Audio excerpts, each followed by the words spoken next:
ओम परमपिता परमात्मा ने हम सबको यह मनुष्य जन्म दिया है और ये मनुष्य जन्म अत्यंत दुर्लभ होता है। संसार में हम देखते हैं कितने प्राणी अलग अलग रूप में जीवन जीते हैं, उनमें से एकमात्र प्राणी मनुष्य है जो जीवन को सफल कर सकता है। कोई भी प्राणी समस्त दुखों से छूटकर नित्य आनंद को प्राप्त नहीं कर सकता है और परमपिता परमात्मा ने हमें मनुष्य जन्म दिया है सभी दुखों से छूटकर नित्य आनंद को प्राप्त करने के लिए। और केवल मनुष्य शरीर में ही हम इसको कर सकते हैं। और यदि एक बार मनुष्य जन्म हमारे हाथ से चला गया दोबारा नहीं मिलेगा। मनुष्य जन्म से फिर से मनुष्य जन्म किसी किसी व्यक्ति को दुर्लभ बिरले व्यक्ति को प्राप्त होता है। से सभी मनुष्य जन्म के बाद इतर योनि में जाएंगे। पशु पक्षी कीट पतंग जितने संसार में विद्यमान है वो सबके सब मनुष्य थे।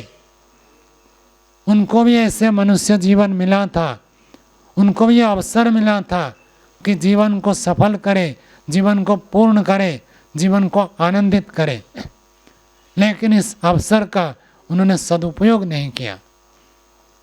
इसलिए उनको फिर से मनुष्य जन्म नहीं मिला, ये अन्य योनि मिल गई। वैज्ञानिकों के आकलन के हिसाब से यदि हम विचार करें, पूरी धरती में जितने मनुष्य है केवल 1 वर्ग मील में उतने अन्य प्राणी हैं। चींटी कीड़े मकोड़े से लेकर हाथी तक यदि सभी प्राणियों को मिलाएं, वैज्ञानिकों के आकलन के हिसाब से कहें तो एक मनुष्य के पीछे 20 करोड़ अन्य प्राणी खड़े हैं। मानो आप लाइन में खड़े हैं कहीं टिकट लेने के लिए, तो एक बार आप यदि चूक गए तो फिर पीछे जाकर खड़ा होना पड़ेगा और लाइन कितनी लंबी है? 20 करोड़। 20 करोड़ प्राणी खड़े हैं मनुष्य एक मनुष्य के पीछे कि हमको भी मनुष्य जन्म चाहिए। वो तरसते हैं कि हमको भी मनुष्य जन्म मिल जाए। उपनिषद में अलंकारिक वर्णन आया कि जीवात्मा को ईश्वर ने सृष्टि रचना करने के बाद कहा भाई कौन सा शरीर चाहिए, उनको घोड़े का शरीर दिखाया तो जीवात्मा का ना ये बढ़िया नहीं है, ये हमारे लिए पर्याप्त नहीं है। फिर गाय का शरीर दिखाया कि इसमें प्रवेश कर जाओ, सुख दुख भोगना है, तो जीवात्मा कहा ना ये बढ़िया नहीं है। फिर जब मनुष्य का ढांचा दिखाया शरीर, तो देवता लोग भी आकर घुस गए कि ये शरीर बढ़िया है। कहने का उद्देश्य है ये बढ़िया शरीर, बढ़िया साधन, बढ़िया सुविधा, बढ़िया योग्यता परमात्मा की ओर से हमको प्राप्त हुई है और इसको यदि हम चूक जाए अर्थात इसका यदि सदुपयोग न करें तो लाखों प्राणी लाखों योनियां हैं और करोड़ों व्यक्तियों करोड़ों जीवात्माओं के पंक्ति में खड़े होंगे। कब मनुष्य जन्म मिलेगा कोई ठिकाना नहीं है। अब मनुष्य जन्म मिला है, हम इसका महत्व नहीं समझते, कम समझते। व्यक्ति एक मनुष्य जन्म में इतना कर्म करता है, उन सब कर्मों का फल यदि भोगना चाहे पूरी सृष्टि पार हो जाती है 4 अरब 32 करोड़ वर्ष। मनुष्य जन्म नहीं मिलेगा, दोबारा नहीं मिलेगा। एक बार मिल गया, कोई बड़े पुण्यात्मा होते हैं, भाग्यशाली होते हैं जो मनुष्य होकर फिर से मनुष्य को प्राप्त करते हैं। शेष सभी के लिए पशु पक्षी कीट पतंग योनियां हैं, और जो अत्यंत पाप करते हैं उनके लिए पेड़ पौधे, वृक्ष, वनस्पति की योनियां हैं। हम इस मनुष्य जन्म को प्राप्त किए हैं तो हमको जागरूक होना चाहिए। कैसे जागरूक हो? जैसे एक छोटा बच्चा खेलने में रुचि लेता है और माता पिता उसको जबरदस्ती स्कूल में भेजते हैं, उसको कष्ट होता है। हम सब इसके अनुभूत हैं। कोई अपवाद में एक व्यक्ति होगा जो छोटा बच्चा है और स्कूल को दौड़कर चले जाए। पहले दिन जब स्कूल जाता है व्यक्ति को बड़ा कष्ट होता है, बच्चा को बहुत कष्ट होता है। और आजकल तो हम सब तो 5 साल में गए थे स्कूल में, आप और हम। यानी आजकल तो छोटे बच्चों को 3 साल में भेज देते हैं। छोटे छोटे बच्चे हम उन्होंने जैसे नर्सरी स्कूल में जाते हैं, कभी कभी आर्य समाज में प्रवचन में जाते हैं। आर्य समाज में भी ऐसे बच्चों का विद्यालय चलता है, तो बच्चे आते रोते हैं, सारे रोते हैं, तो कई दिन तक रोते हैं। फिर उनको आदत बन जाती है स्कूल में और रोना बंद कर देते हैं। लेकिन यदि वही बच्चा कष्ट होता है सोचकर स्कूल नहीं जाएगा और रो रहा है, इसलिए यदि माता पिता उसको स्कूल नहीं भेजेंगे तो उसकी क्या स्थिति बनेगी? मजदूर बनेगा, बाहर ढोता रहेगा, बाजार में कुली बनेगा या तो रिक्शा चलाएगा। और वही यदि बचपन में नर्सरी के क्लास में जाता है और कष्ट होता है, रोता है, माता पिता घर से दूर होना नहीं चाहता लेकिन होना पड़ता है, ऐसी स्थिति में यदि रहते हैं तो पढ़ता लिखता सीखता है तो जीवन में सफल हो जाता है, सुख को प्राप्त करता है। ये हम सब प्रत्यक्ष देख रहे हैं। ठीक ऐसे ही संसार के सुखों को छोड़ने में बहुत कष्ट होता है, बेचैनी होती है, परेशानी होती है, व्याकुलता होती है। अभी अभी हम पढ़ रहे थे योग दर्शन, पूज्य गुरु जी स्वामी चित्तेश्वरानंद महाराज जी 88 है ना, 88 साल के आयु में भी योग दर्शन अभी अध्ययन कर रहे हैं। अभी 2 दिन पहले आया, अयस्कांत मणिकल्पम चित्तम अयः विषय। ये संसार के जो विषय है, शब्द स्पर्श रूप रस गंध लोकेशणा वित्तेषणा पुत्रेषणा, ये चुंबक के तुल्य होते हैं और हमारा चित्त जो है लोहे के तुल्य होता है और चुंबक लोहे को खींच लेता है। ऐसे ही इस संसार के विषय हमको खींचते हैं अपनी ओर और व्यक्ति खींचा जाता है और उन्हीं विषयों को भोगने में पूरा जीवन समाप्त कर देता है। 5 ही विषय उसके पास रहते, कोई छठा विषय नहीं होता। शब्द स्पर्श रूप रस गंध, रसना और वासना, इनकी कामना में पूरा जीवन खत्म हो जाता है।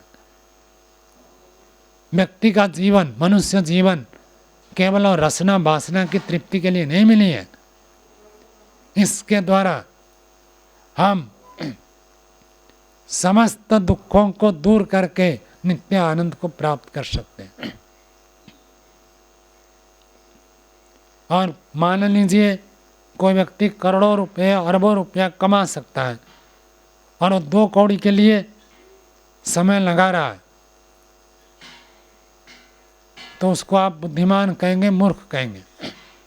ऐसे ही मनुष्य को परमात्मा ने ऐसी शक्ति, ऐसा सामर्थ्य, ऐसी योग्यता दी है, आदि भौतिक दुख, आदि दैविक दुख, आध्यात्मिक दुख, तीनों दुखों से छूटकर नित्य आनंद को प्राप्त कर सकता है।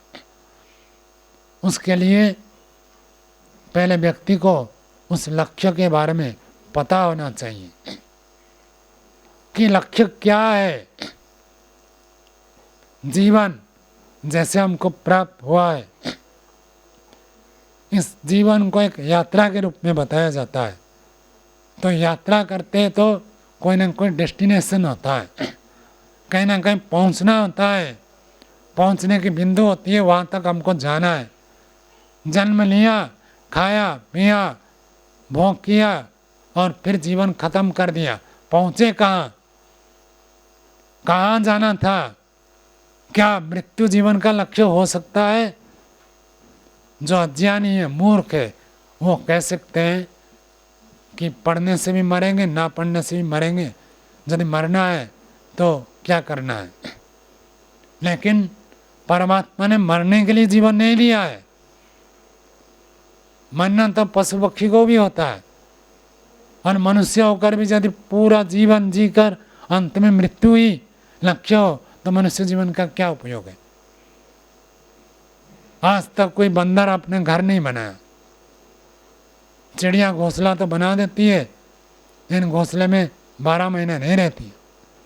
मनुष्य इतना बड़ा मकान बनाया, दुकान बनाया, लेकिन जीवन को नहीं बनाया, तो लाभ क्या हुआ? मकान और दुकान जीवन के लिए, जीवन मकान दुकान के लिए नहीं है। जीवन का उपयोग किसके लिए किया, वो देखना है।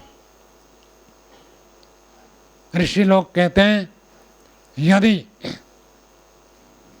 आप जीवन में ऐसी अनुभूति करते हैं कि जो पाना था वो मैंने पा लिया,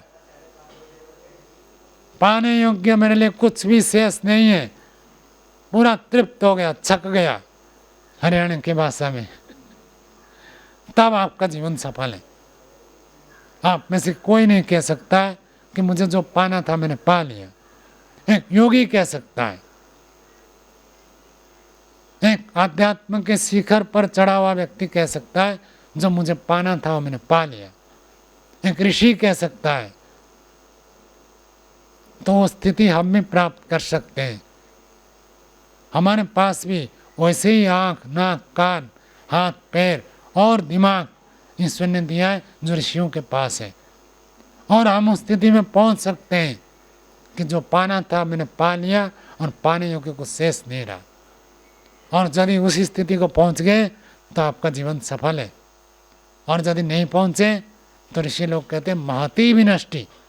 यदि मनुष्य शरीर प्राप्त करके, आप समझ लीजिए पशु पक्षी कीट पतंग जितने भी हैं वो आप पाप का दंड भोग रहे हैं।